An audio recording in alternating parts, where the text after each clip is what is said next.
Hi, this is Watchman on the Pod, Kids Edition. We are now on day 12 of our devotional, Heroes of the Bible by Joshua Cooley. It is a 90-day devotional, and we are on day 12. But first, let's revisit battle plan from yesterday, day 11. And it is ask your parents or other trusted adults who love God about a time when the Lord did the seemingly impossible for them. Believe it or not, the older they are, the more stories they may have to tell. All right, day 12. A true hero for God, ... waits patiently for God's timing. Waits patiently for God's timing.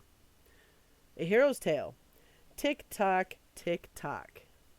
The hours and days passed slowly. Weeks turned into months, months turned into years, years turned into decades, and still, Abram waited for God to keep his word. When God promised to make Abram into a great nation, Abram was about 75 years old and his wife Sarai about 65. Too old to have a baby under normal circumstances. Yet, as we learned in yesterday's devotion, Abram put his faith in God's promise. But nothing happened immediately. Abram waited and waited and waited. He grew older. His hair became grayer. His strength waned or weakened. Occasionally, doubts crept in. Is God really going to keep his promise? Has he forgotten about me? Was it all just a dream? And God had to reassure Abram. God even gave Abram and Sarai new names.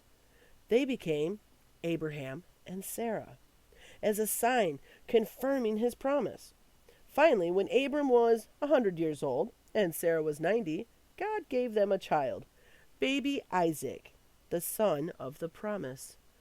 Wow, 100 years old, 90 years old. Wow.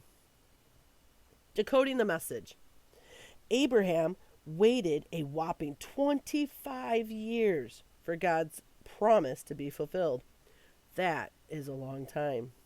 We usually think of heroes as men and women of bold action, and that's often true, but godly heroes also know how to wait patiently on the Lord. As Abraham learned, God is never slow in keeping his promises, and he never forgets. He is always in control and has a perfect plan for our lives. But his timing is not like ours. Have you ever heard God's timing is not our timing? And that is a true statement. He does things according to his schedule, not ours. And that's a good thing because he is God and we are not. He is perfect in knowledge and power. He can do whatever he wants, whenever he wants. But he always does what's best for us. Isn't that awesome? God wants us to ask him for things. Scriptures like Psalms 5:3, Matthew 7:7 through 11, Ephesians 6:18, Philippians 4:6, and James 5:1. Make that very clear. But we must prepare. No, I'm sorry. It says we must be prepared to wait for God's answer and trust that we are in good hands while we wait.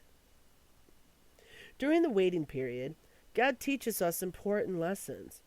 Waiting produces perseverance, patience, and trust. It's like a plate full of green beans. You might not like it at the time, but they're very good for you. Whatever you are waiting for, trust in God. He will do what's best for you in his perfect timing. Battle plan. Keep a prayer journal of the things you ask of God. Track when and how he answers to see his faithfulness at work.